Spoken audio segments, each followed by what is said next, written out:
Episode की शुरुआत में हम आइजो रेंतारो को देखते हैं, जो अपने मिडिल स्कूल के ग्रेजुएशन के दिन उस लड़की के सामने अपना लव कन्फेस करने में कामयाब हो जाता है, जिससे वो प्यार करता है। पर अनफॉर्चुनेटली उसे रिजेक्शन का सामना करना पड़ता है, जिससे ये उसका लगातार 100वां रिजेक्शन पूरा हो जाता है। घर जाते हुए रेंतारो का एक दोस्त उसे चीयर अप करने की कोशिश करता है। वहीं रेंतारो बताता है कि ये उसका 100वां रिजेक्शन था। उसका दोस्त ये सुनकर हैरान हो जाता है और उसे लव हीरो का टाइटल दे देता है। साथ ही वो रेंतारो से पूछता है कि वो कितने साल का था जब वो अपना पहला कन्फेशन किया था। रेंतारो बताता है कि वो इस दिन को कभी नहीं भूल सकता जब वो सिर्फ 8 महीने का था और वो अपना पहला कन्फेशन किया था। रेंतारो का दोस्त ये सुनते ही उसे एक मॉन्स्टर कहने लगता है, लेकिन जाते हुए वो रेंतारो को अपना ध्यान रखने के लिए कहता है। रेंतारो एक मैच मेकिंग श्राइन में जाता है और प्रार्थना करता है कि उसे हाई स्कूल में सिर्फ एक गर्लफ्रेंड मिल जाए ताकि उसके हाई स्कूल लाइफ मौज मस्ती से निकल जाए। रेंतारो एक आवाज सुनता है और तभी उसके सामने प्यार के देवता प्रकट होते हैं। रेंतारो उन्हें देखकर शुरू में एक चोर समझ लेता है, पर जल्दी उसे एहसास हो जाता है कि ये सच में गॉड हैं। गॉड रेंतारो को बताते हैं कि वो जल्द ही अपने सोलमेट से मिलेगा और जब वे मिलेंगे तो उनके बॉडी में अचानक से बिजली से दौड़ने लगेगी और उन्हें पहले ही नजर में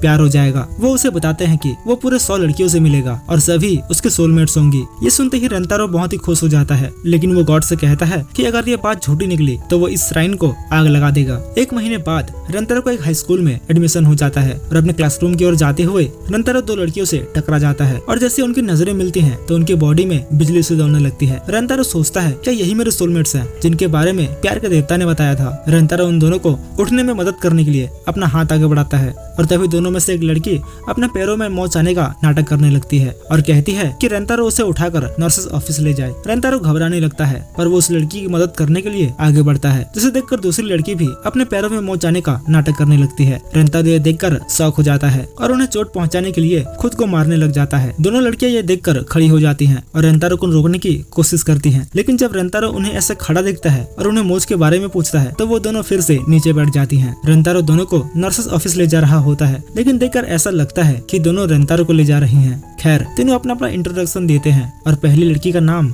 हानासुरो हाकारी है, वहीं दूसरी लड़की का नाम इंता कराने है और तीनों ही क्लासमेट्स हैं। 2 लड़कियां स्कूल के एक रूमर के बारे में बात कर रही होती हैं कि कैसे अगर कोई स्कूल के गार्डन से पिंक 4 लीफ क्लोवर लेकर किसी से अपने प्यार का इजहार करता है तो उसका प्यार 100% एक्सेप्ट होगा। हाकारी और इंदा ये सुनते ही तुरंत ही गार्डन की ओर भाग जाती हैं, जिसे देखकर रेंतारो हैरान रह जाता है। स्कूल का पहला दिन खत्म हो जाता है और 4 घंटे बीत जाते हैं। इसी बीच रेंतारो अपने एक टीचर की मदद कर रहा होता है। इसके बाद वो घर जाने लगता है और जाते हुए वो उन 2 लड़कियों के बारे में सोच रहा होता है। तभी उसे वे दोनों दिखाई देते हैं। वे दोनों गार्डन में 4 लीफ क्लोवर ढूंढ रहे होते हैं। रेंतारो भागते हुए उनके पास जाता है। वो उनके लिए जूस कैन लेकर आया होता है, पर हाकारी वहाँ से जा चुकी होती है। रेंतारो इंदा को जूस कैन ऑफर करता है, जिससे वो शर्माने लगती है और वो रेंतारो को शुक्रिया कहकर वहाँ से भाग जाती है। तभी वहाँ हाकारी आ जाती है। वो रेंतारो से पूछती है कि वो यहाँ क्या कर रहा है। रेंतारो बताता है कि वो उनके लिए जूस लेकर आया था। रेंतारो हाकारी को भी एक जूस कैन ऑफर करता है, लेकिन तभी हाकारी एक चाल चलती है और कहती है कि वो इस कैन को पूरा खत्म नहीं कर पाएगी, इसलिए वो चाहती है कि रेंतारो इसे आधा पी जाए। वो इसके जरिए रेंतारो को इनडायरेक्ट किस करना चाहती थी। रेंतारो थोड़ा पी लेता है और हाकारी को जूस दे देता है।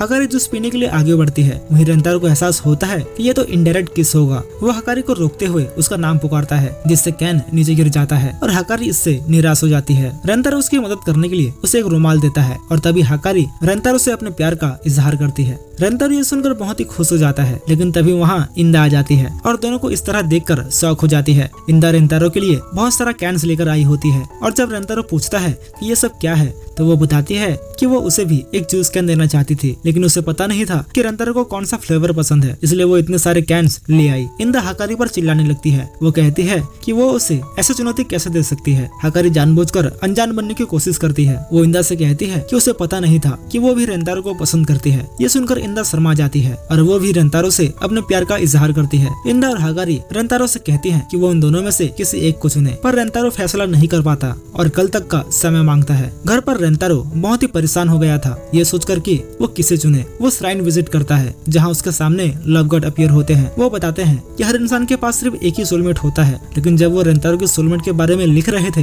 तो तभी उनसे एक गलती हो गई और वो 1 की जगह उसमें 2 0 और लगा दिए। रेंतारो ये सुनकर शॉक हो जाता है। वो गॉड से पूछता है कि आप मेरे लाइफ के साथ ऐसा कैसे कर सकते हैं। गॉड बताते हैं कि वो दिन शुक्रवार का था और उस दिन मेरा फेवरेट एनीमे टीवी पर आ रहा था, इसलिए मुझसे ये गलती हो गई। गॉड आगे बताते हैं कि जब कोई अपने सोलमेट से मिलता है और उनसे प्यार करता है तो वो खुशी खुशी अपनी पूरी जिंदगी रह सकता है, लेकिन जब कोई अपने सोलमेट से मिलता है और उसे अपना प्यार नहीं मिलता है तो मिस फॉर्चून के चलते वो मारे जाते हैं। रेंतारो पूछता है कि क्या होगा अगर वो एक लड़की को चुनता है। गॉड बताते हैं कि दूसरी लड़की मारी जाएगी। घर जाते हुए रेंतारो सोच रहा होता है कि वो किसे चुने। फिर उसे एक आइडिया आता है। वो टू टाइमिंग करने का फैसला करता है, इससे दोनों में से कोई नहीं मरेगा। स्कूल के बाद रेंतारो इंदा और हकारी से मिलता है और वो उन्हें बताता है कि वो उन दोनों से प्यार करता है और फैसला नहीं कर पा रहा है कि वो किसे चुने, इसलिए वो चाहता है कि दोनों ही उसकी गर्लफ्रेंड बन जाए। पर वो टू टाइमिंग का क्या हुआ जिसके बारे में रेंतारो सोच रहा था। हमें एक फ्लैशबैक दिखाया जाता है जहाँ रेंतारो को एहसास होता है कि वो ऐसा नहीं कर सकता। किसी से अपने प्यार का इजहार करना कितना मुश्किल होता है ये उससे अच्छा और कौन जान सकता है। बैक इन द प्रेजेंट रेंतारो इंदा और हकारी से कहता है कि वो उन दोनों को खुश करने की पूरी कोशिश करेगा। इंदा ये सुनकर बहुत ही गुस्सा हो जाती है। तभी रेंतारो उन्हें 4 लीफ क्लोवर देता है। इसे देखकर इंदा और हकारी हैरान हो जाती है। वो पूछती है कि ये उन्हें कहाँ से मिला। रेंतारो बताता है कि वो कल रात से इन्हें ढूंढ रहा था। उसने सोचा कि अगर वो अपने प्यार का इजहार ऐसे करेगा तो ये ज्यादा रोमांटिक होगा। दोनों लड़कियां रेंतारो की बातें सुनकर शर्मा जाती हैं और हकारी रेंतारो के कन्फेशन को एक्सेप्ट कर लेती है, जिसे देखकर इंदा हैरान हो जाती है। वो हकारी से पूछती है कि क्या वो पागल हो गई है। हकारी बताती है कि वो रेंतारो से बहुत ही प्यार करती है और वो उसके बिना नहीं रह सकती। ये सब सुनकर इंदा भी मान जाती है और इसी के साथ रेंतारो की हारम लाइफ शुरू हो जाती है। और याद रहे अभी भी 98 गर्लफ्रेंड्स बची हुई हैं। अगले दिन रेंतारो स्कूल जाते हुए रास्ते के एक खंबे से बात करने लगता है। वो बताता है कि कैसे 100 बार दिल तोड़ने के बाद फाइनली अब उसके पास दो गर्लफ्रेंड है और आज पहली बार वो उनके साथ हाथों में हाथ डालकर स्कूल जाने वाला है, जिसके लिए वो बहुत ही एक्साइटेड है। तभी वहाँ इंदा और हकारी आ जाते हैं। हकारी रेंतारो को मॉर्निंग विश करती है। वहीं इंदा पूछती है कि क्या वो अभी अभी खंबे से बात कर रहा था। रेंतारो कहता है कि जिंदगी में पहली बार उसकी दो गर्लफ्रेंड बनी है, इसलिए वो अब 7वें आसमान में है। इसका मतलब वो बहुत ही ज्यादा खुश है। वहीं इंदा कहती है कि अगर उसे किसी से बात ही करनी है तो वो उससे कर। इतना कहकर इंदा हकलाने लगती है क्योंकि वो एक सुंदर है ठहरी। अगर आपको सुंदर का मतलब नहीं पता तो आप पिन कमेंट को चेक कर सकते हैं। खैर हकारी रेंतारो का हाथ पकड़ लेती है, ये कहते हुए कि आज मौसम कितना अच्छा है। रेंतारो शॉक हो जाता है क्योंकि इससे पहले उसने कभी भी किसी लड़की का हाथ नहीं पकड़ा था। वहीं इंदा भी उसका हाथ पकड़ना चाहती है, लेकिन वो ठहरी सुंदर है। रेंतारो ये देखता है और उसका हाथ पकड़ लेता है, जिससे इंदा शर्मा जाती है। तीनों मौसम की बातें करते हुए मन में कुछ और ही सोच रहे होते हैं। रेंतारो उन दोनों से कुछ पूछने की कोशिश करता है, लेकिन तभी हकारी रेंतारो से कहती है कि वो उसे उसके फर्स्ट नेम से बुलाए। रेंतारो उसका नाम लेता है, जिससे वो बहुत ही खुश हो जाती है। इतने में इंदा जोर से रेंतारो का नाम चिल्लाती है।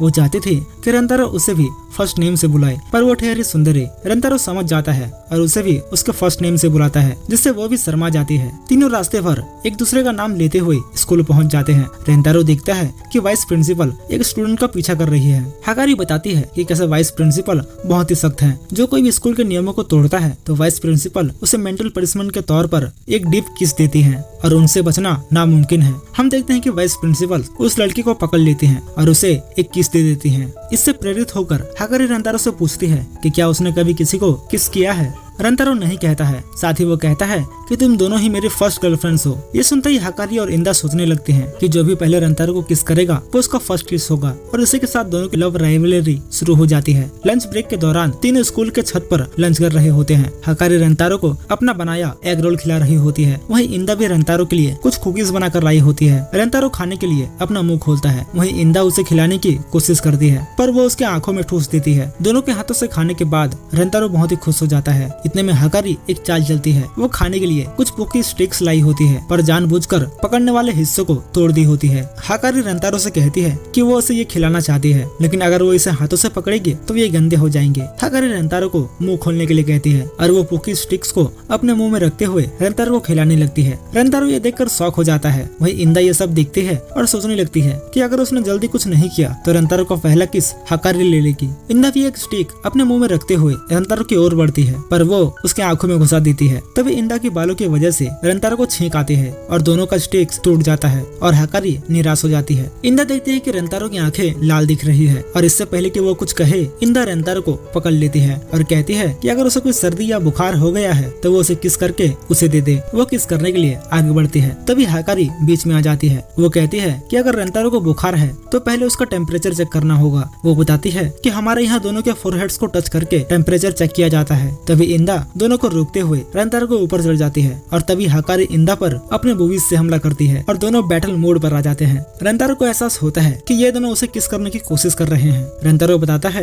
कि उसने इस सिचुएशन का अनुमान पहले से ही लगा लिया था और पिछली रात को ही एक प्लान बनाया था। प्लान ये था कि तीनों अपनी अपनी आंखों पर पट्टी बांध लेंगे और कानों में हेडफोन और ईयरबड्स के थ्रू लाउड म्यूजिक सुनेंगे और इससे बीच रेंतारो दोनों को एक एक करके किस करेगा और इसके बाद सभी मिक्स हो जाएंगे, जिससे ये किसी को भी पता नहीं चलेगा कि रेंतारो ने पहला किस किसे किया है। रेंतारो का प्लान सुनकर हाकारी इंप्रेस हो जाती है। वही इंदा कहती है कि इसमें चीटिंग करने के चांसेस हैं। ये सुनकर रेंतारो कहता है मेरे पास इसका भी एक स्पेशल सोल्यूशन है। उन्हें बस पिंकी प्रॉमिस करना होगा कि वो चीटिंग नहीं करेंगे। तीनों प्रॉमिस करते हैं कि वे चीटिंग नहीं करेंगे। रेंतारो अपनी आंखों पर पट्टी बांध लेता है और उन्हें किस करने के लिए आगे बढ़ता है और तभी वो हाकारी के स्तनों को पकड़ लेता है और उससे पता चल जाता है कि यह हाकारी है। रेंतारो चीटिंग नहीं करना चाहता था, इसलिए वो फिर से शुरू करते हैं। इस बार रेंतारो इंदा की ओर बढ़ रहा होता है। तभी एक बिल्ली इंदा का पहने पेंटिस के रिबन्स को देखती है और उससे खेलने के लिए उसकी ओर बढ़ती है। इंदा को लगता है कि ये सब रेंतारो कर रहा है और इतने में रेंतारो भी वहाँ आ जाता है, जिससे उसे इंदा का एक जोरदार किक पड़ता है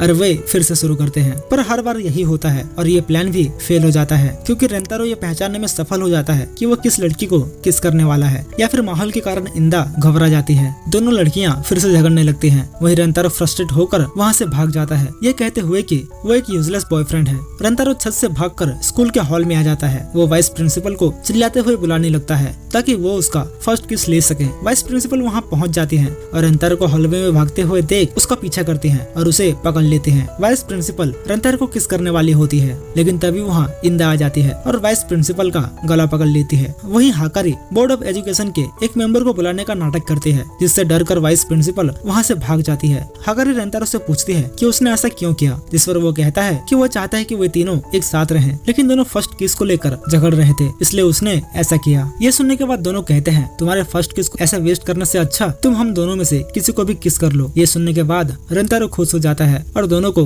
हक कर लेता है। रेंतारो एक और प्लान बनाता है जिसमें उन तीनों को एक ही समय में किस करना है। हाकारी और इंदा ये सुनकर शर्मा जाती है, लेकिन आखिरकार ये प्लान किसी तरह काम कर जाता है और तीनों किस करते हैं और इसी के साथ दोनों लड़कियों का लव राइवलरी खत्म हो जाती है। लेकिन ये सीन देखकर ऐसा लग रहा है जैसे तीनों कोई यूएफओ बुलाने का रिचुअल कर रहे हैं। खैर अगले दिन तीनों लाइब्रेरी विजिट करते हैं, क्योंकि इंदा और हाकारी को रेंतारो के लिए कुछ खाने को बनाना था और इसके लिए वो कुकिंग बुक्स पढ़ने आई थी। रेंतारो उनकी मदद करने के लिए बुक्स ढूंढने लगता है और तभी वो एक लड़की से मिलता है और जैसे ही उनकी नजरें मिलती हैं तो उनके शरीर में बिजली से दौड़ने लगती है और रेंतारो को उसकी तीसरी सोलमेट मिल जाती है।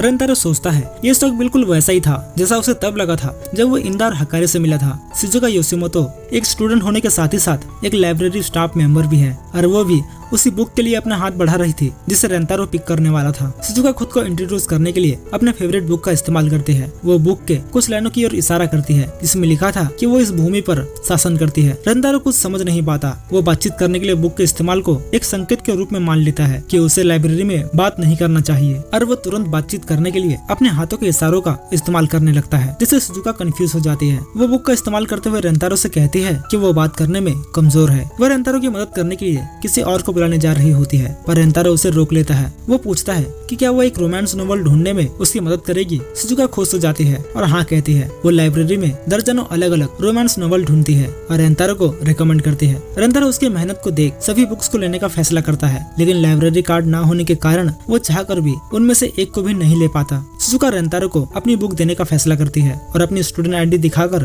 अपना परिचय देती है। घर पर रेंतारो पूरे नॉवल को एक ही रात में पढ़ लेता है और लवगढ़ की कई बातों को याद करने लगता है कि कैसे जब कोई अपने सोलमेट से मिलता है और उसे अपना प्यार नहीं मिलता है तो वे मिसफॉर्चून के चलते मारे जाते हैं। अगले दिन रेंतारो क्लास खत्म होने के बाद शिजुका को धन्यवाद देने और बुक वापस लौटाने के लिए उसके पास जाता है। वहीं शिजुका उसे देखकर घबरा जाती है और रेंतारो को सीरीज का दूसरा वॉल्यूम देती है, जिसके जवाब में रेंतारो उसे धन्यवाद के रूप में ड्रिंक के लिए बाहर इनवाइट करता है और बाहर जाते हुए वो इंदा और हाकारी को झगड़ते हुए देखता है। ड्रिंक के बाद दोनों उस नोवेल को लेकर बात करने लगते हैं और इसी दौरान रेंतारो को पता चलता है कि शिजुका दूसरों से बात करने के लिए अपने फेवरेट नोवेल का इस्तेमाल करती है। शिजुका बताती है ये उसका फेवरेट नोवेल है और वो इसे बचपन से पढ़ते आ रही है, इसलिए उसे इसके सारे लाइन्स कहाँ लिखी है वो सब याद है। रेंतारो ये सुनकर चौंक जाता है और सुजुका की तारीफ करता है, लेकिन सुजुका कहती है कि वो तारीफ के काबिल नहीं है। वो ये सब बचपन से करती आ रही है, जिस वजह से लोगों को वो अजीब लगती है और लोग उसे दूर ही रहते हैं। सुजुका रेंतारो को उससे दोस्ती करने के लिए और उसके बातचीत करने के तरीके से नफरत ना करने के लिए उसे धन्यवाद कहती है। वही रेंतारो उसे देखकर कुछ सोचता है और फिर से उससे उस नोवेल का फर्स्ट वॉल्यूम मांगता है और सुजुका उसे वो दे देती है। अगले दिन सुजुका नोवेल का तीसरा वॉल्यूम लेकर आई होती है और रेंतारो का इंतजार कर रही होती है, पर वो नहीं आता। दूसरे दिन भी वो नहीं आता। तीसरे दिन सुजुका स्कूल में घूम रही होती है और तभी वो रेंतारो को इंदा और हगारी के साथ देखती है और उन्हें इस तरह बातें करते देख सुजुका को एहसास होता है कि रेंतारो पहले से ही रिलेशनशिप में है। ये जानकर सुजुका दुखी हो जाती है और सोचती है कि रेंतारो के पास किताबें पढ़ने और उसके जैसे अजीब लड़की के साथ समय बिताने का समय नहीं है। सुजुका को अपना अतीत याद आता है, जब मिडिल स्कूल में उसे बुली किया जाता था और ठीक से ना बोल पाने के कारण उसकी माँ भी उसे मारा करती थी। कुछ दिनों बाद जब सुजुका लाइब्रेरी ड्यूटी पर थी तो तभी उससे रेंतारो मिलने आता है और उससे बात करता है। वो उसे बुक देने के लिए शुक्रिया कहता है और साथ ही कहता है कि वो उसके लिए कुछ करना चाहता है। वो सुजुका को एक टेक्स्ट टू स्पीच ऐप को इंस्टॉल करने के लिए कहता है। वो बताता है कि अब तक वो जिससे भी बात करते थे तो उस व्यक्ति को भी बुक की ओर देखना पड़ता था, जिस वजह से उन्हें अजीब लगता था, लेकिन इस ऐप से अब बात करते हुए लोग उसके आंखों में देख सकते हैं। रेंतारो बताता है कि कैसे वो पिछले 3 सालों से सुजुका के फेवरेट नोवेल को एक ई बुक में कॉपी कर रहा था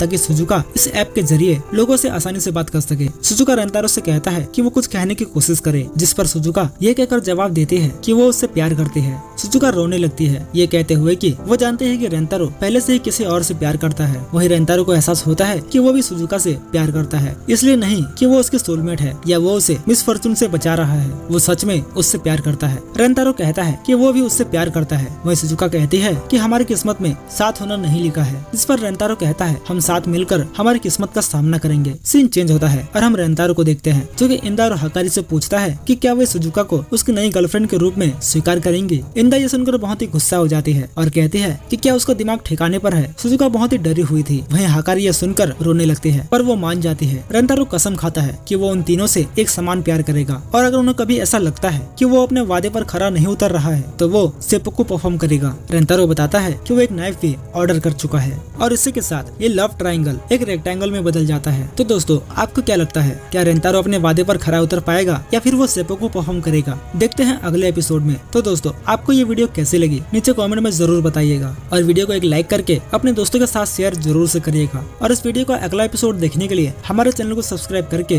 बेल आइकन को ऑल पे जरूर सेट करिएगा। तो मिलते हैं आपसे अगले एपिसोड में, तब तक के लिए धन्यवाद।